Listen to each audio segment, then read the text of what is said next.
watching Surreal ASMR, and today we're going to do a bit of story time and also a bit of reading, and I'm going to be reading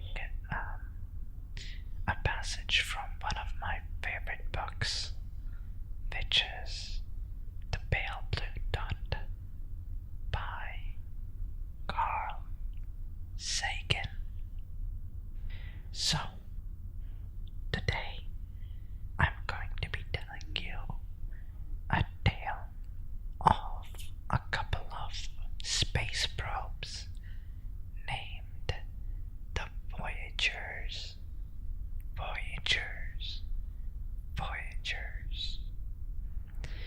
They were called Voyager 1 and Voyager 2.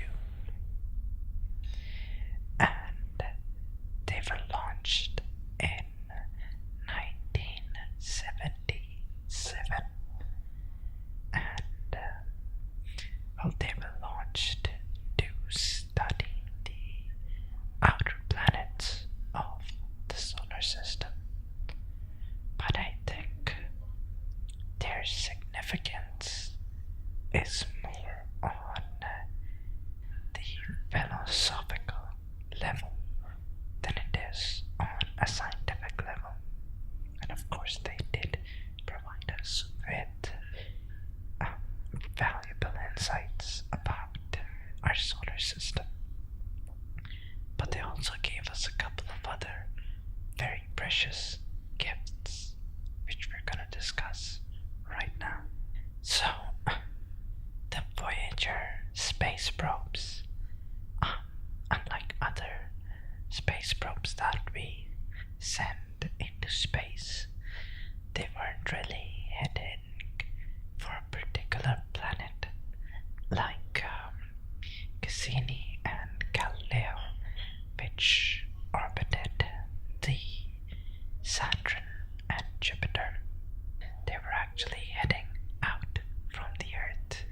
They were gonna slingshot around a couple of planets and then head out into the solar system. They were gonna exit the solar system and into the vast ocean of space. The people at NASA decided that, like, once they've completed their mission, instead of having two space probes just idly traversing the sea of space, they decided to give them another more long-term purpose, one that was more philosophical than scientific. So, what they did was that they put two golden plaques that were attached to the space probes. And these golden records, they contained sounds and pictures from Earth. And these sounds were everything from the sound of the trees in the wind to the ocean, and it contained greetings in many different languages. Hello from the children of planet Earth. Silema Hemen. こんにちは。お元気ですか?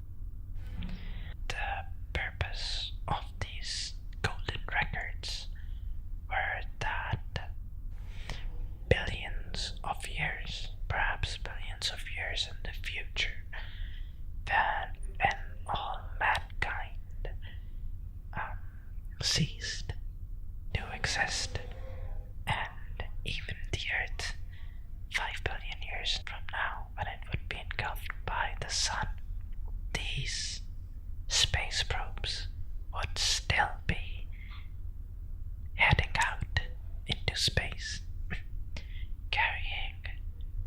relics from an ancient planet and a very ancient civilization. And maybe billions of years from now, an advanced spacefaring civilization would come across these space probes, and they would find these golden records attached to them, and they would play them, and the records would tell a tale of an ancient planet and an ancient civilization from long ago.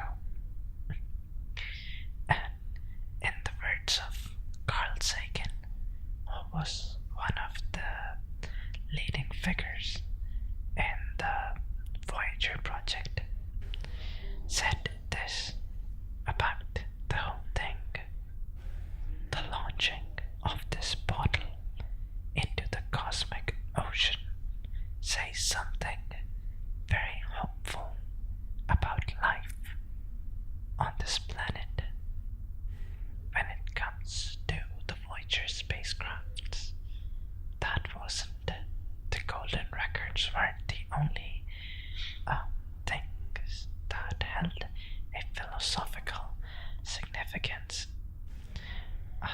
It also gave us another very, very important gift. Once the Voyager 1 spacecraft was beyond the orbit of Saturn, Carl Sagan suggested that the spacecraft should turn its cameras back and take a picture of the Earth. This picture was to be special, not because it would reveal some important scientific details about the Earth, because it was very far away, but exactly because of the fact that it was far away, it would give a perspective on the Earth which mankind never had the opportunity to. Up till that point, the furthest photograph of the Earth that mankind had taken was from the moon. So, Carl Sagan suggested that. But not everybody was on board when it came to NASA. And they had their concerns that taking such a picture would maybe damage some of the sensors of the spacecraft, since it would also be pointing its cameras at the sun, which would have been in the frame. So it got delayed for about a few years, and finally, when the spacecraft was beyond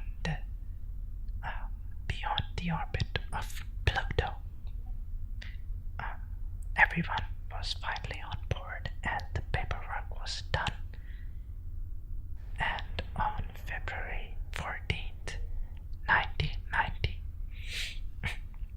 quite a romantic day, I suppose, the spacecraft received instructions from Earth, and it turned its cameras towards the Earth and took a few photographs. And just to give you an idea of how far away these space probes were from Earth, it took each pixel about 5.5 hours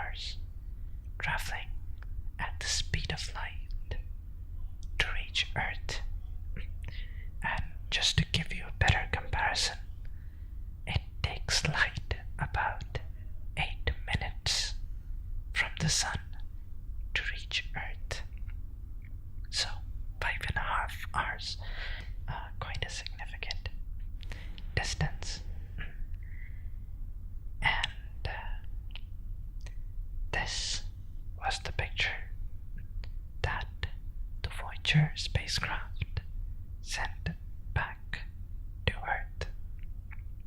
The Earth can be seen in this picture as nothing more than a dot, and the Earth is digitally enhanced in this photograph so that it stands out from the other points of light in the background, and the little illumination that you see around the Earth, that's from the reflection of the sun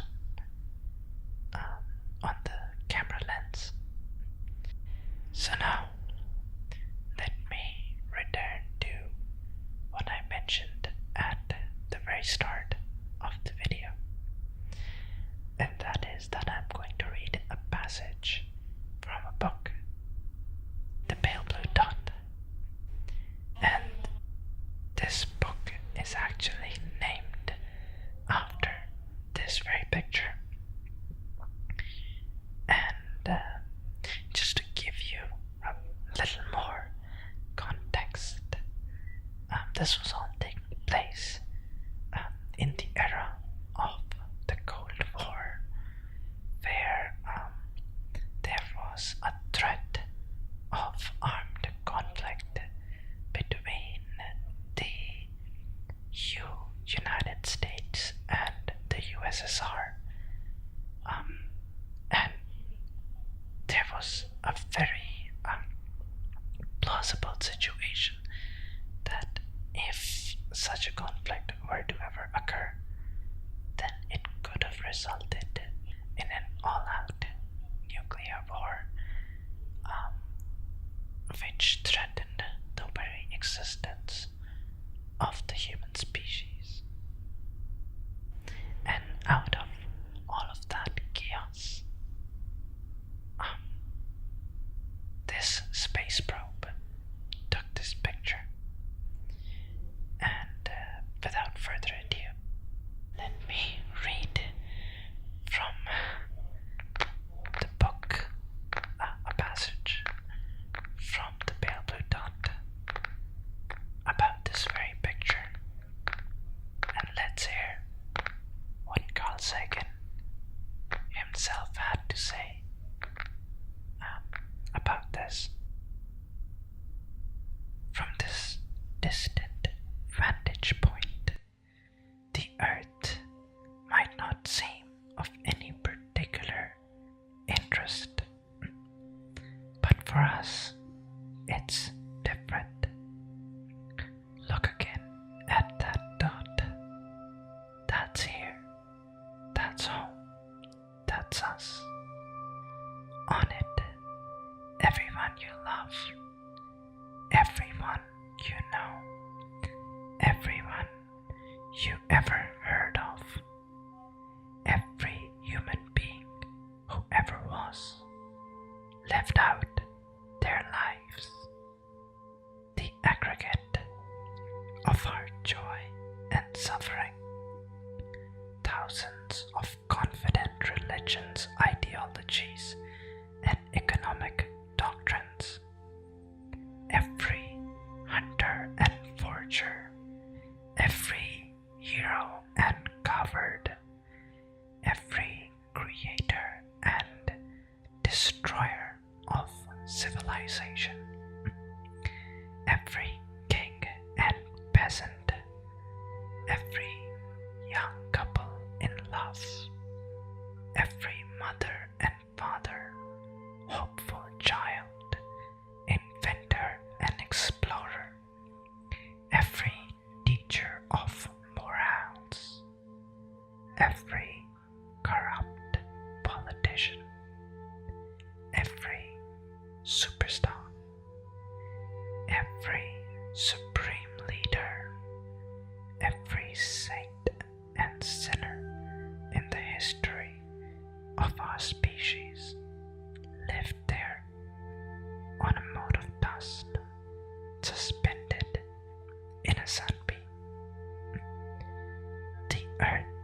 is a very small stage in a vast cosmic arena. Think of the rivers of blood spilled by all those generals and emperors, so that in glory and triumph they could become the momentary masters of a fraction of a dot. Think of the endless cruelties visited by the inhabitants of one corner of this pixel on the scarcely distinguishable inhabitants of some other corner. How frequent their misunderstandings, how eager they are to kill one another, how fervent their hatreds. Our posturings, our imagined self-importance, the delusion that we have some privileged place in the universe, are all challenged by this point of pale light. Our planet is a lonely speck in the great enveloping cosmic dark. In our obscurity, in all this vastness, there is no hint that help will come from elsewhere to save us from ourselves. The earth is the only world known so far to harbor life. There is nowhere else, at least in the near future, to which our species could migrate. Visit, yes. Settle, not yet. Like it or not, for the moment, the earth is where we make our stand. It has been said that astronomy is a humbling and character-building experience. There is perhaps no better demonstration of the folly of human conceits than this distant image of our tiny world. To me, it underscores our responsibility to deal more kindly with one another and to preserve and cherish the pale blue dot, the only home we've ever known. That was the end of the first chapter of the book, and I truly believe that Carl Sagan's words resonate very strongly today, and that they would continue to resonate long into the future. And to me, this was actually when I was young and I was I think in early high school. That was the first time I didn't know much about space, and that was the first time I came to know about the Voyager space probes, and then I later found out about this book, and particularly about this passage, and that made me very passionate about astronomy, and especially about the cosmic perspective of humanity,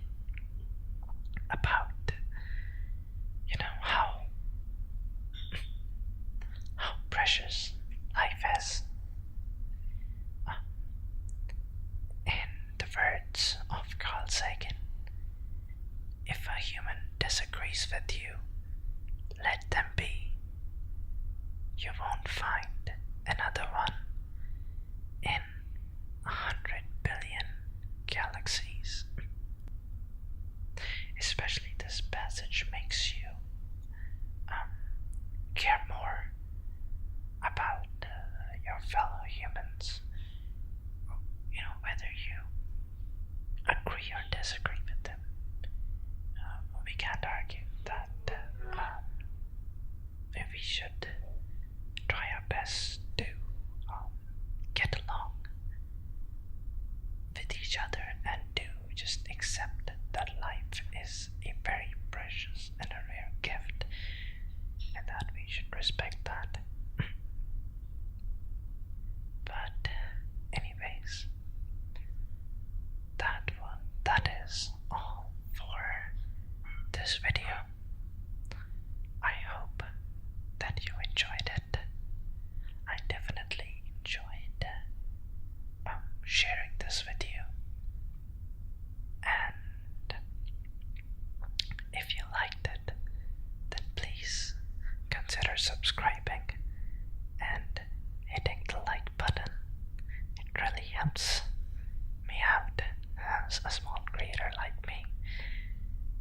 And I will see you in my next video. So